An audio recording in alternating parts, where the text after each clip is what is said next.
You. Thanks for hosting this. Thank you for. I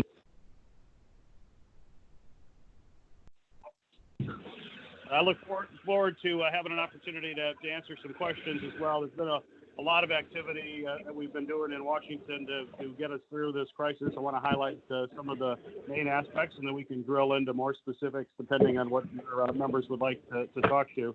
I'll just say that I'm the ranking member, which on Homeland Security and Government Affairs, which actually oversees FEMA. And as all of you know, FEMA has been charged with overseeing the federal response to the crisis. So I've been on the phone with them regularly every day, and my staff. And right now, our main focus has been getting personal protection equipment into Michigan to help protect our healthcare providers. Right now, there's still critical shortages of that equipment all over the country, and we're scrambling to get every piece of it that we can. We have to make sure our health providers stay healthy, and eventually we're going to be making a whole lot more masks and respirators and ventilators, all of that, but we can't make more doctors and nurses and health techs, so we've got to keep them healthy. We need them on the front line, and that's been a big part of my efforts here recently. But I want to just highlight briefly the CARES Act, which came out of the Senate, now signed into law to deal with the two aspects of this crisis. First and foremost, it's a healthcare crisis. We have to deal with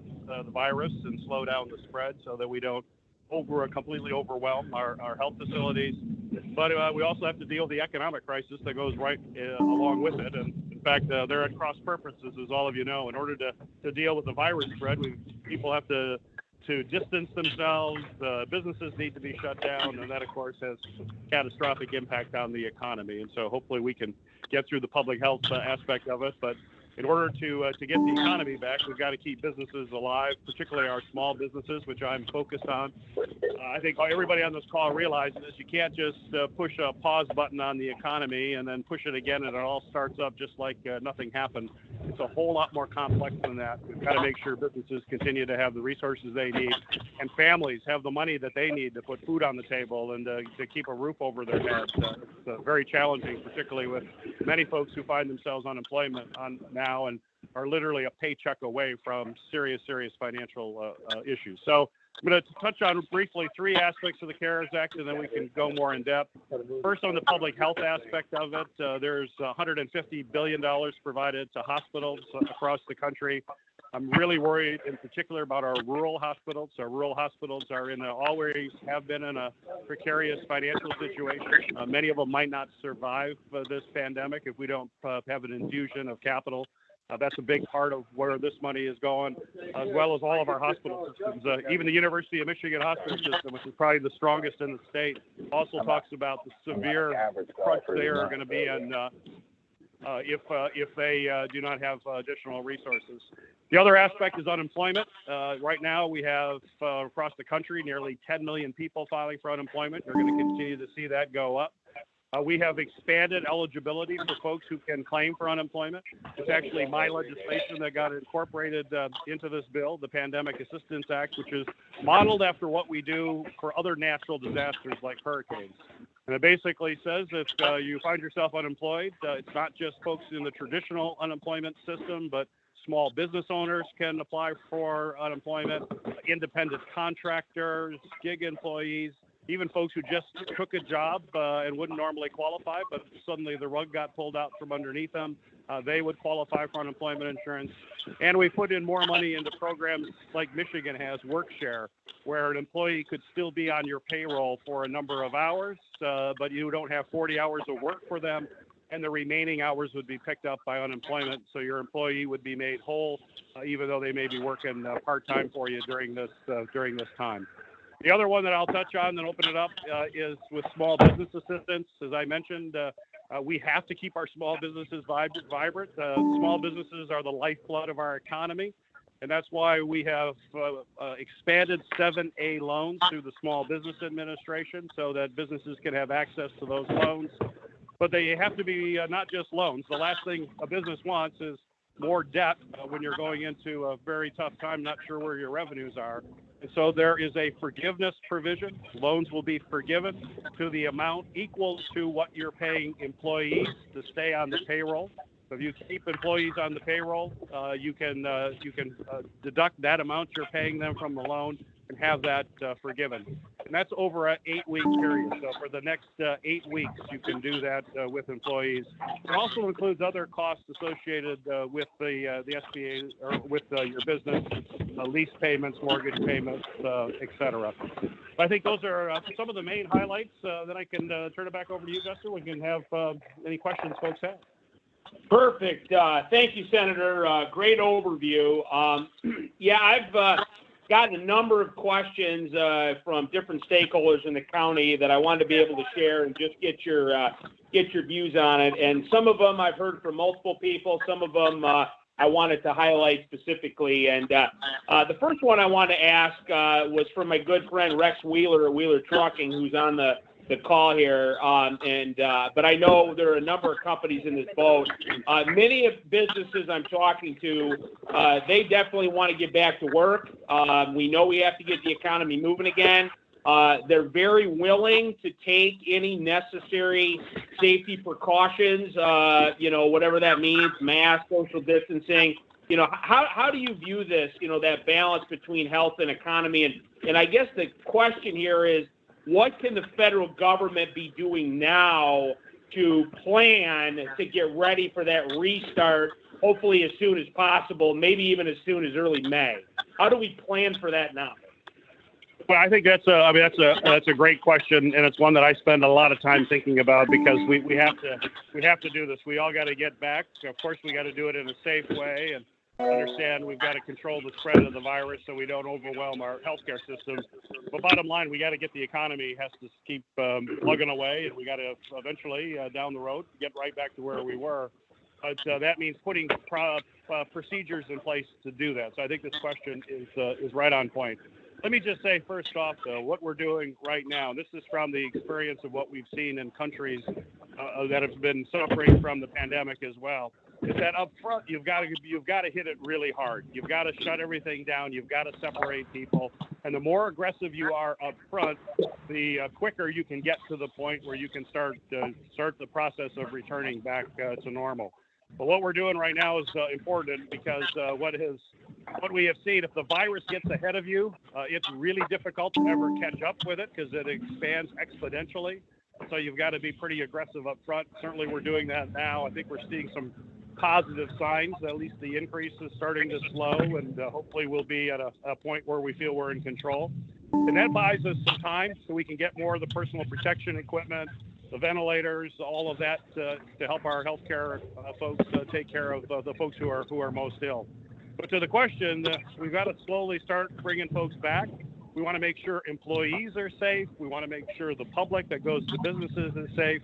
And so I think the federal government has to play a really key role here in thinking through, working with our public health officials, working with businesses, because our business owners know their business better than anyone.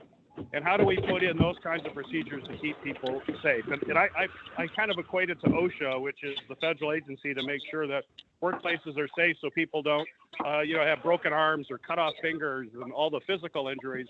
We got to think the same way for a virus. How do we keep people protected? And so that I know a number of companies. I saw Lear, for example, just came out with their protocols for their auto supply facilities with proper spacing between people so there's distance, personal protection equipment for folks, masks, for example, and the kinds of procedures. You may not have people all go through one door. They're separated. I mean, there's a whole list of protocols that can be done, and it depends on your business. Businesses are very different in the number of people that may be in a location. But those kinds of protocols need to be developed. We got to do it quickly. And I'll tell you a good model that I've been looking at right now is the Germans. The Germans are putting through, they're facing the pandemic as well. They want to get their business started up. They talked in particular, they want to get their auto industry started up because they know how important that is for the whole economy. We certainly know that here in Michigan, how important that is. And they're putting in a number of protocols to keep people safe. And I think we're going to take some of those lessons learned and start putting them forward so we can start doing this as soon as our health officials say it's time. But it's absolutely right. The question's correct. It's that balance. We've got to find that balance. And I think we're close to starting to the point where we can really have a really good discussion about that balance so we can keep moving. Very good. Thank you. The next question, and you already touched on it a little bit, are some of these SBA programs. including Paycheck Protection and the Disaster Recovery Loan. But the one that, and the stakeholders on the call know this very well, we have been touting very hard has been the Paycheck Protection Program. I want to thank you for your leadership on getting that project or that program going forward. It is the number one tool that I'm seeing small business utilize. So we really like it. The challenge, obviously, as you might imagine, is there's a lot of people rushing to get money right now. Some people, unfortunately, don't have a lender that's participating. There's worry that the money might run out. Some lenders are, well, you know the whole issue, Senator. So can you talk about that, what you're hearing in Washington regarding the paycheck as far as additional money or anything of that nature? Yes, I've been staying real close to this because as you're correct. I mean, this is absolutely critical to keep small business intact. So I'm regular conversations with bankers all across the state. Yesterday, I had more conversations. They're swamped right now. They have a great deal of demand for these loans. They're processing them as quickly as they can, and applications are going through. It does help if your lender that you have a banking relationship is already an approved lender. That goes quicker. Although the number of folks who've been approved to offer these loans has been going up pretty dramatically. I think I saw an additional 1,000 entities across the country are now also offering the lending. So the SBA is expanding the number of folks who will offer these. And trying to speed up the process as well. In terms of additional money, I suspect we will need additional money for the program. It's $350 billion now, and there's a proposal to increase that by at least a couple hundred or more billion dollars. I think what I want to see, though, before that happens, I think a lot of us will see how is the program actually being administered? Is the money getting to where it should go? And we want to especially make sure that those companies that are most impacted as a result of what's happening here definitely have access to those resources. The other issue that I've raised that I think is important, and I think we have to make sure we're helping, is our 501c3 nonprofits that are in our local community. These nonprofits provide valuable services every day in our communities. Their donations are drying up because of folks concerned about what's happening. But we have to keep our nonprofits in our local communities and our food banks and other kinds of nonprofits viable, and they can get these 7A loans. They aren't used to doing that kind of thing, and so it's a little bit more of a longer process for them. And I don't want them to find that the money has already been loaned out and they don't have access to it, and we lose a number of really key nonprofits in our communities as well. So I just give that as an example. I want to make sure that those folks who have the greatest need are definitely getting this money, and I suspect that would mean we're going to need to appropriate more money in what will likely be the fourth bill. This one's the big one was actually our third bill with COVID-19. I'm fairly certain we're going to have a fourth bill or some variation of that to deal with the gaps that have resulted from the passage of this bill. Well, thank you, Senator. And I will be selfish for a quick second. Our organization is structured as a 501c6 nonprofit, and currently we are not eligible to apply for that. So if there is any opportunity in the future to include additional nonprofits that are not 501c3, I would encourage you to look at that. I appreciate you bringing that up, and it's definitely high on the list. I think it's absolutely right. We've got to keep organizations like yours that is important for furthering business interests as well. So I know that is on my list, and I'm going to make sure it's on the list as we're discussing the fourth bill. Very good. Just a couple more questions. I know you're running short on time, so we'll try to move this quickly. Absolutely what you did to get additional unemployment dollars into the pipeline to support people's paychecks was very, very beneficial. I have heard from a few businesses that have expressed concern because the benefit is so big. Some people are not wanting to come back to work because that program is there. So they have actually recommended, is there any way to modify it to maybe bring that payment more in line with their current paycheck? Basically, some people are making more now than they were working. So any thoughts on that? Well, yeah, I do have thoughts, and it's that was talked about as we were trying to come up with the amount. And first off, to say, these are people who are not didn't want to leave a job. They were laid off. So you have to be involuntary to leave. It is over a 4-month period, so the additional $600 per week that they get on top of whatever their normal unemployment would be goes through July. It's a 4-month period of time. I will just give us some history as to where the $600 per week came from. It actually came from the Department of Treasury and the administration, because we knew we had to get money in the pockets of folks as quickly as possible, and we wanted to protect their paychecks at least through this time when everybody has to social distance and stay home. So we worked with the Department of Treasury as to determine how to do that, and the decision made by the Department of Treasury was that it would be very difficult to just have folks get whatever their paycheck was, because most of the states around the country have very antiquated unemployment systems. We're seeing that right now, the crush of applications coming in. These systems are really overwhelmed. We did appropriate more money to the states so they could enhance these programs, but they are overwhelmed. But the decision was made that if you tried to then customize it, it would take a long time. It would create an even bigger bottleneck, and more people would wait. Sometimes could be waiting a very long time before they even saw the first check. And the belief was you got to get money in people's pockets as quickly as possible, because most folks are a paycheck away from serious problems.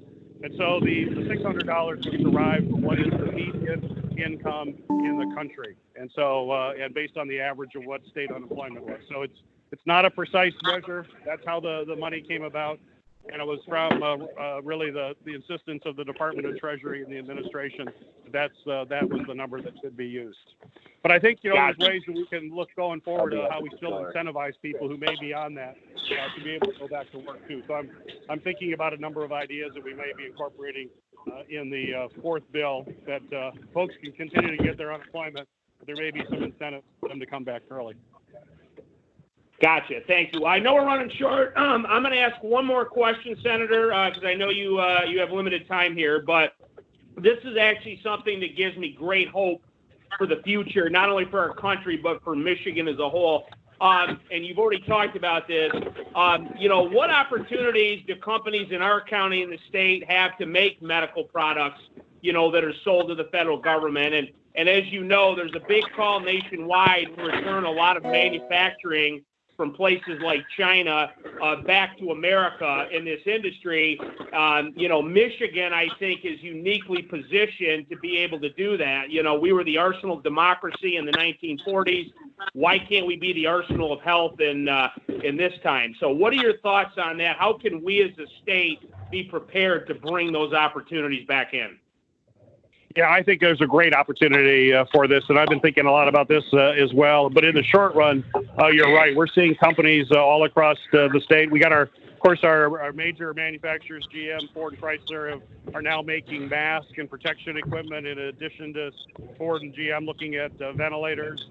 So they are going into that area, and they're going to be ramping up, and you're going to see tremendous production coming from them, as well as small companies all across Michigan. We've got small companies that are now making masks when they never did that before, or are working on different parts of medical equipment, face shields, for example.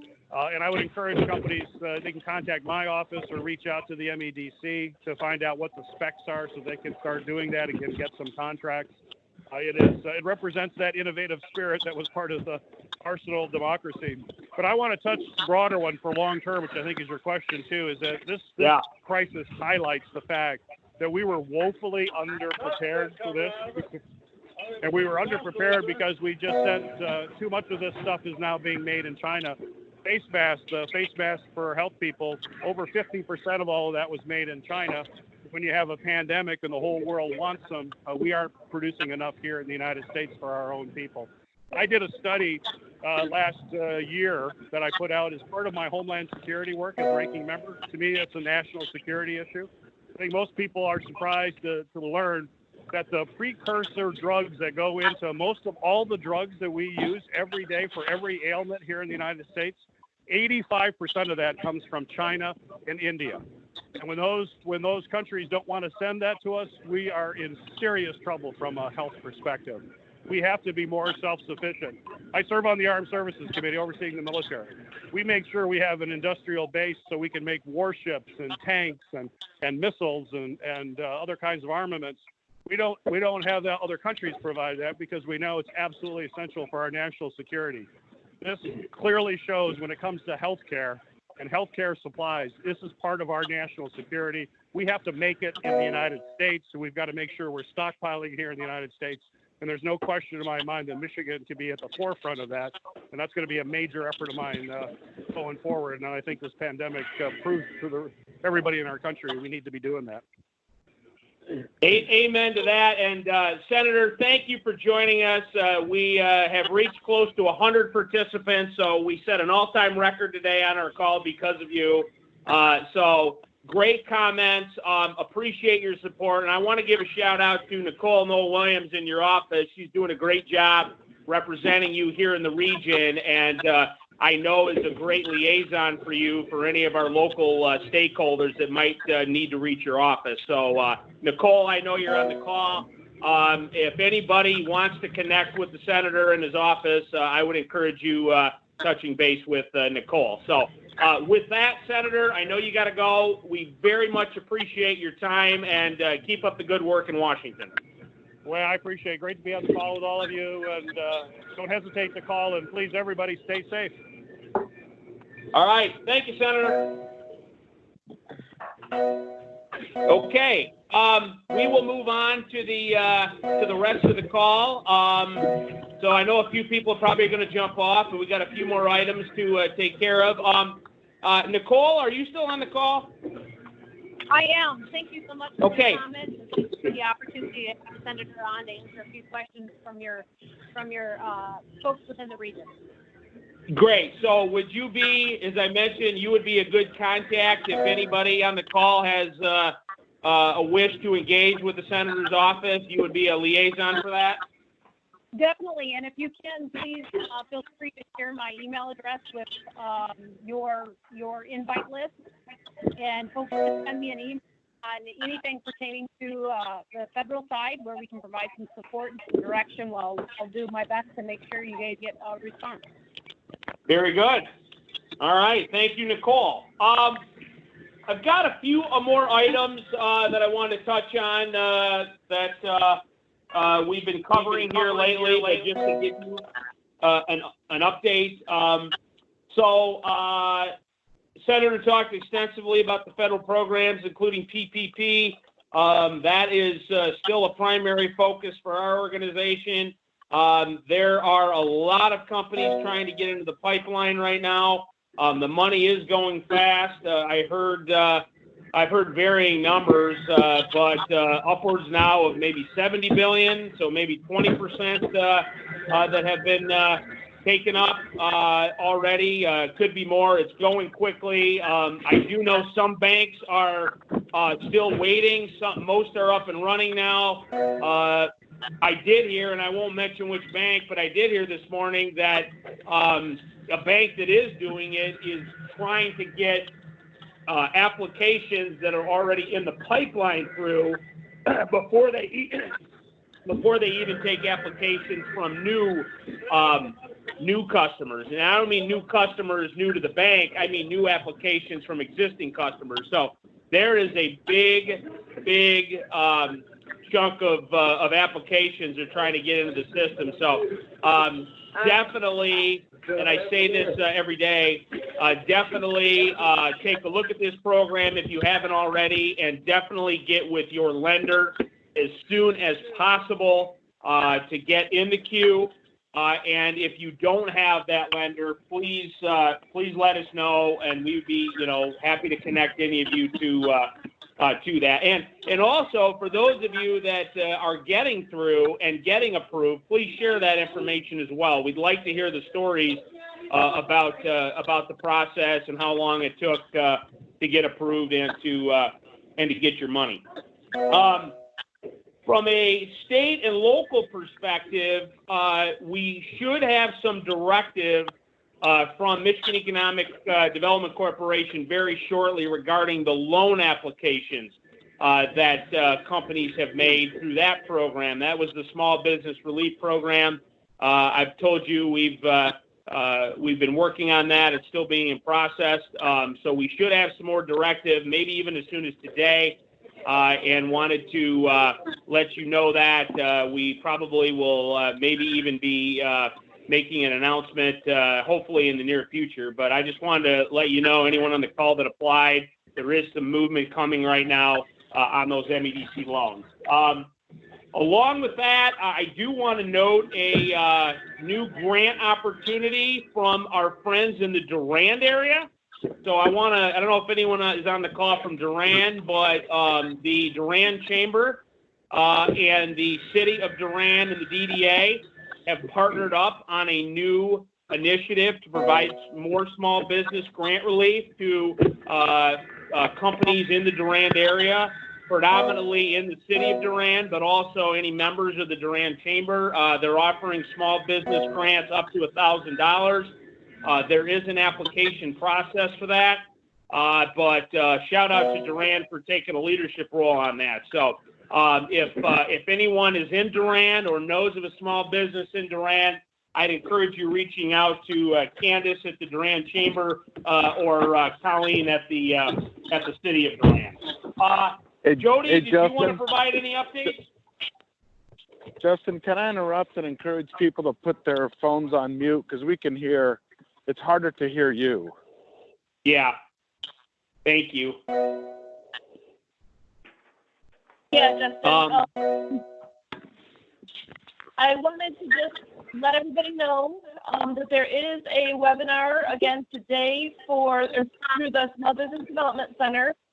Today's topic at 2 p.m. is Paycheck Protection Program. I know we've talked a lot about it on the call, but if you are interested, there is a webinar at 2 that you can participate in. You can go to the SBDC site and find all of the previous webinars as well, so you can watch them on demand. I have continued to watch the Michigan.gov site for the UIA for the small business, for sole props and 1099 employees. At this point, it is still telling us that we will see guidance about applying in the coming days. It doesn't actually allow those people to apply yet, but I am continuing to watch that. I did participate in a webinar. I watched a webinar yesterday afternoon at 2 through the SBDC that was geared towards sole props and freelancers. And they did point out that sole props are eligible for the Economic Injury Disaster Loan as well as the Paycheck Protection Program. And they encourage anybody, I don't know if we have any sole props on the line, but they encourage you all to, for one, take this time when you are maybe a little bit slower, maybe your business doesn't lend for doing things online, to educate yourself, to take online classes, update your website, do things that are going to put you in a stronger position once you can get back to running your business, or look at ways to take if you have a product or a service, take it to a product or some sort of online-based training, something that you could actually sell online in the meantime, or maybe look at doing something that would help with the healthcare needs or things that are out there currently that maybe you've not thought of before. So they just encourage you to get creative, to try to come up with ways to bring some income in until things get back to normal. Okay. Really it. Thank you, Jody. You're welcome. Two more things I want to mention real quick before we open up the floor. I got, and I don't know if any of our friends from PTAC are on the phone, Jasmine or Samantha, but I got a email from Jasmine late yesterday. There is a good update regarding federal contracting opportunities. And so a lot of good information on there. The senator talked about being able to provide products, medical products to the government. Got a good email on that, a lot of detail on there. So I'm going to send that out to the list today. And then the last thing I'll mention, I mention it every day, any companies out there still looking to hire. We do have folks we're hearing from that want to work. So please let us know if you're trying to fill any positions. We'd be happy to to promote that. So with that, I'll open up the floor for any comments or questions. Hi, Justin. This is Emily with the United Way, and I just wanted to say thank you so much for sending out that DP Foundation offering a match program. It's a really valuable program, and we actually had Cargill already participate, and they were able to pledge $2,500 from their location here, and their headquarters has matched that $2,500. And because of this Give United DT Foundation grant that is matching up to $5,000, their $5,000, or actually local $2,500, has turned into $10,000. So it's really impactful, especially during this time, to make sure that our money is going the furthest possible. And this is an opportunity that's around only through April 13th, and it will go into our emergency COVID response fund that we have through our Emergency Operations Center here in Shiawassee County. So money raised here stays here, and if you have any questions, let me know. My email, or Justin's email, did include my information at the bottom, but you need to make sure that you do pick Genesee, Shiawassee.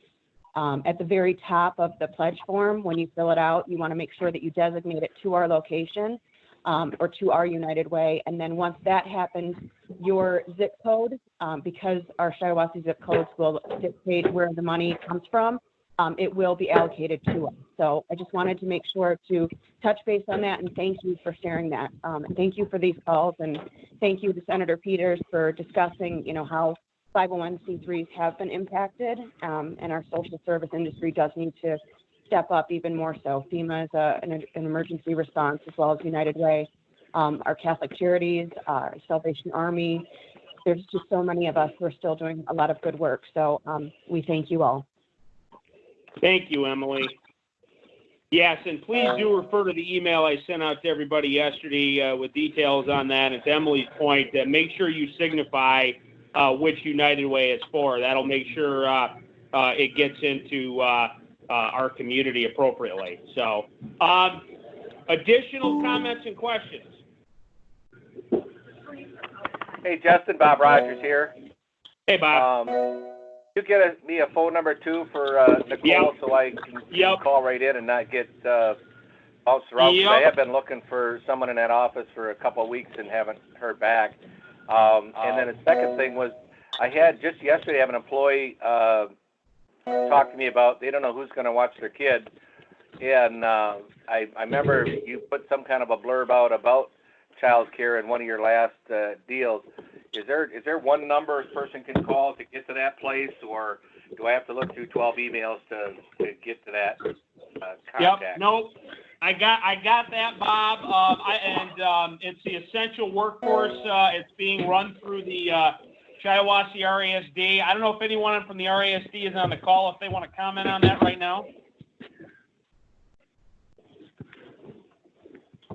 Okay. Bob, I got that. I'll send you. Oh, go ahead. This is Emily with United Way. I just wanted you to know that if it's the... I'm sorry. I just wanted you to know that you would reach out to Great Start, is the organization that is facilitating child care. So Great Start would then be able to say where are you at, within the Shiawassee County area, what providers are in that area that still have people that are taking, child care opportunities. So start with Great Start. Well, thank you. Appreciate it. Yeah, thank you. And I know a few people have left, but just for those that are still on for the tomorrow's call and for future calls, please mute your phone. I know it's hard to remember sometimes, but we're getting a lot of background noise from conversations and things like that. It's making it hard for some people on the call to listen. So please do be sure to mute your phones. Okay. Other comments or questions? Hey, Justin, have you talked to anybody or anybody on the call that has applied for the Paycheck Protection Program, been approved, and actually received their funding yet?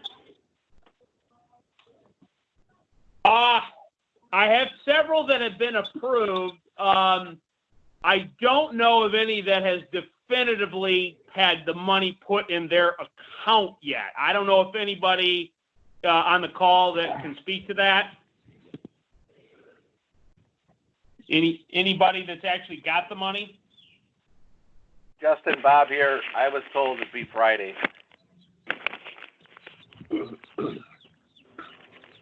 Okay. So, Troy, a few approved, but it doesn't. None that have actually got the money that I'm aware of. I'm going to be continuing to take the pulse of stakeholders to try to understand the timing on all this. How long it's taking to get approved, how long they're actually waiting to actually get the money too. So. Yeah, our conversation, our bank PNC, they went live with their system Saturday morning. We got right on, and got it submitted and stuff. But as of yesterday, I know our individual bankers said they had about 40,000 pending applications, and so frankly, they had no idea how long it was going to take to get through them all. Yeah, it's a challenging time right now, trying to get all these applications. And like I said, I received an email earlier today. A very large bank is not taking new applications from existing customers until they get the backlog of already in the pipeline applications through. So definitely a challenge right now. So additional comments or questions?